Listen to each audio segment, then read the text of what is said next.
صد ساله و این دسته شعر خاتمی بی بخته صد ساله و این دسته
جیان آزادی به دیگازی بوده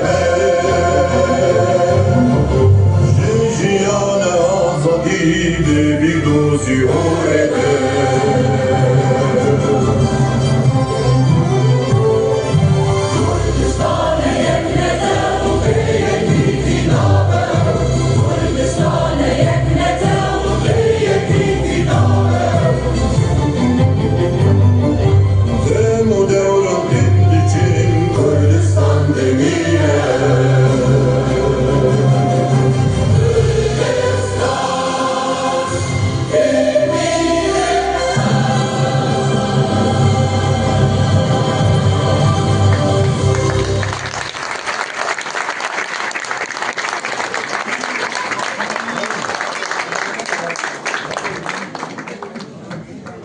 زانن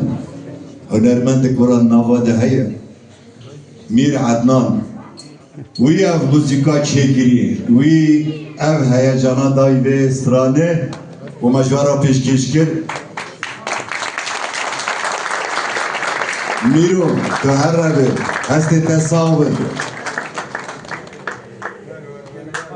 ولی میرو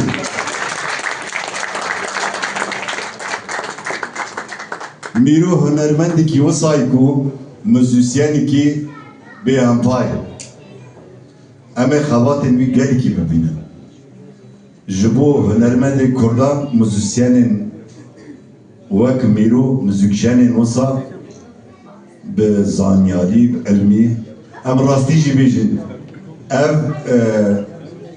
اف مرشا میرو جبو سمفونی که حاضر کرد اما ما درفت ما تنبین ما نکنی پیک بانم اما ایشی بیشن یعنی درفت ما ام هر تشتفاج صفر دا دست پیدا کرد میروش بوه حاضر کری بود ما نکنی چه بکرم مجبوری جاری کدن و صافه گران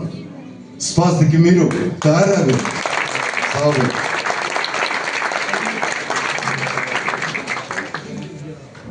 ام استرانه که شهید داشتی به افترا بیشن